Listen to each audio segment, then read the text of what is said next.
Hi, I'm out here at Cavers today again, and you see through there is the ancient kirk, and that's not completely why I'm here. It's in front of us now is Cavers house. Now it's long been believed that there's been a tunnel has run from Cavers house to the kirk, and it's possible, if that's true, that it may come out in the Douglas crypt, which is this end of the kirk, but that has never been proven. The reason I'm here shooting this video today is hopefully the discovery of another tunnel. What I want you to imagine right now is that we're back in the 18th century, early to mid 18th century, and Cavers house is fully built and it's occupied by the Douglas clan, and where I'm standing right now would be their front lawn. The front door is just about there where my finger is, just behind that tree. So I'd be standing in the front lawn right now, and just here, although it's almost cleared of trees, would be forest. Now we're going to take a walk down into the forest, and I want to explain something that I've learnt during my time here at Cavers, and I've spent a few months here. If you've watched earlier videos, you've seen that I cleaned the ancient kirkyard's graveyard,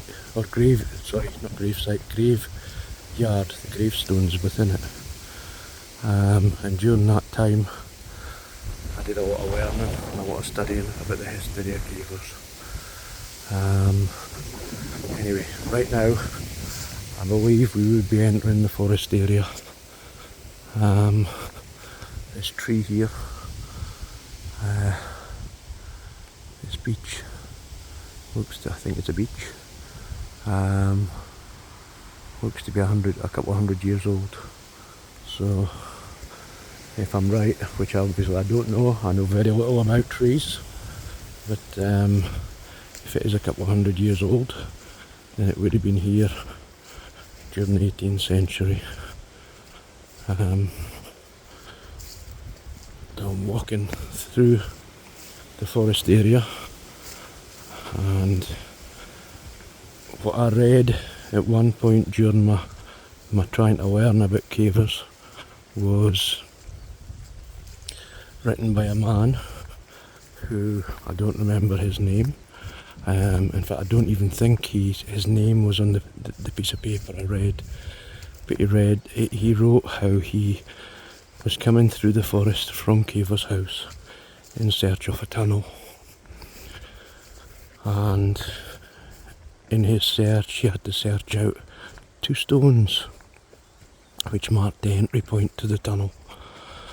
And I set about trying to find these stones, maybe 2 days after reading it. So I'm going to come out and find them, and I believe I did.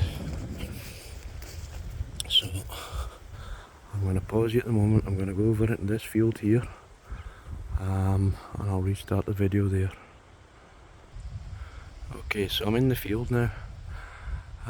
If you imagine, it's not 2023, it's back in the early 18th century, and where we're standing at the moment would be surrounded by trees, absolutely surrounded by trees, a forest, but it no longer is. Now, because it's field, it's made my searching for this legend of a tunnel an awful lot easier than it made for that man in the early 18th century.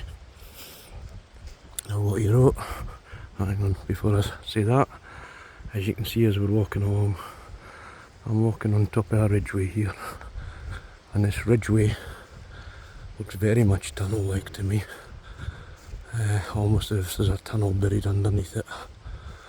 Now what he wrote was that it was legend from at least 200 years beforehand. So you can imagine 16th century, maybe even earlier than that, maybe as far back as the 11th or the 12th century, because the English-Scotland wars were going on for as long as those times, those hundreds of years. And if, in my thinking, if this was a secret escape tunnel from Caver's house, then here in this area would be where they would hide their horses. The end of this tunnel. Certainly wouldn't want their horses to be above ground, because they would be heard and probably be discovered by invaders. So they would want them to be hidden so that they could run from the house down to them, down here, get on them and escape, just go. So this man wrote how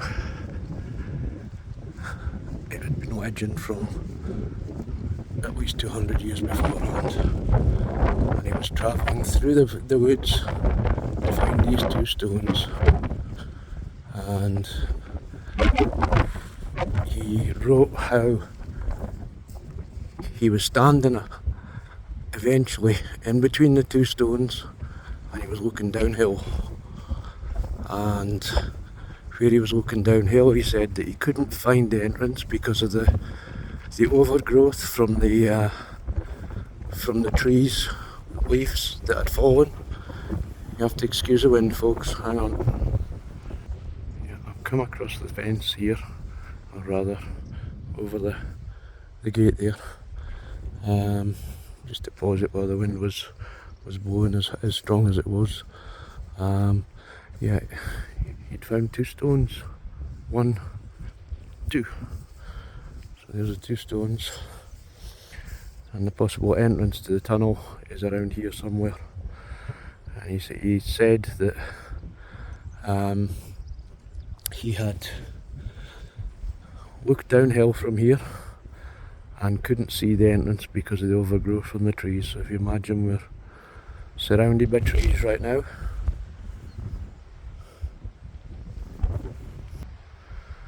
And he's looking downhill, and the entrance is somewhere in here. So on the day I came out to have a look, I came and I stood here. In fact, I did it from that end as we've just walked along, and I was pretty gobsmacked by what I seen there. And then I discovered these two stones, 1, 2, and looked back just as I'm doing now, and I was really gobsmacked. I was in awe of what I'd found. Now, this is going to take more than just a single man who has no training in archaeology or anything like that.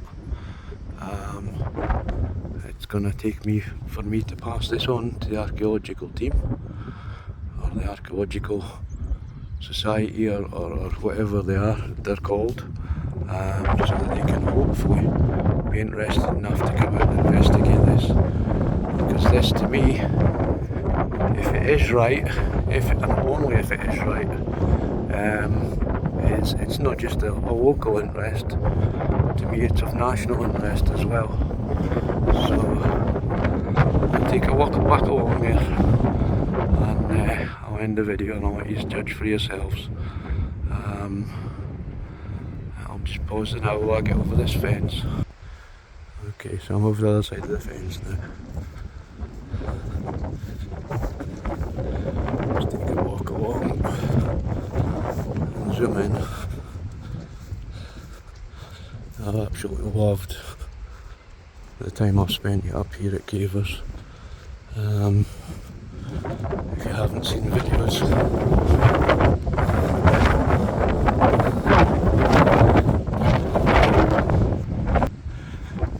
if you haven't seen any of my earlier videos, please go and watch them. In 2 of them I show how I'm cleaning one of the ancient gravestones in the ancient kirk there. I've spent the whole summer at least 3 or 4 months, going in all the gravestones in the kirkyard, which I'm going to do a video on maybe today, certainly sometime soon. Just walking around and showing the changes, not just the changes in the graveyard, but also explaining some of the changes over centuries that have happened with the kirkyard at the kirk. Anyway, that's about enough for this video. I'm not going to bore you with it anymore. I hope it hasn't bored you. I hope you've enjoyed watching this, and thank you for watching. If you have enjoyed watching, please press the like button and the subscribe button as well, because it all helps the channel. Anyway, thank you for watching, and hopefully I'll see you in the next one. Thanks, bye for now, bye.